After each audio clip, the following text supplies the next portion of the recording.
Orúkọ mi ni Adérẹ̀mí Adéfúnkẹ́. Báwo lẹ ṣe jẹ́ sí olóògbé? Ọmọ bàbá ni mí. Kí ni ẹ lè sọ nípa ìhùwàsí àti ìgbé ayé bàbá? Ẹ wò tí n bá ní kí n bẹ̀rẹ̀ ó pọ̀ gan-an kò ṣeé sọ tán.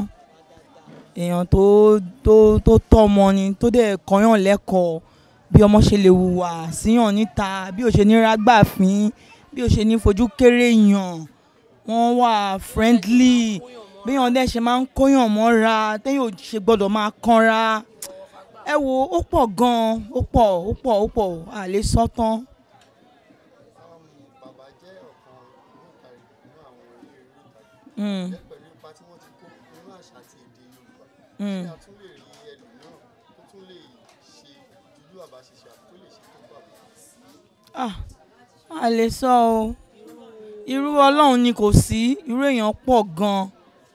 Ẹ ti understand? Àwọn controversial word kan wà lórí Age wọn, he was born in 1950, March 1950. So wọ́n máa pé 74 ní March. No, 73 ni wọ́n máa pé 74. Wọ́n máa pé 74.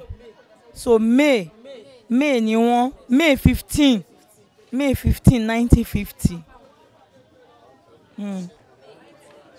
Orúkọ mi ni Adérẹ̀mí Adéfúnkẹ́.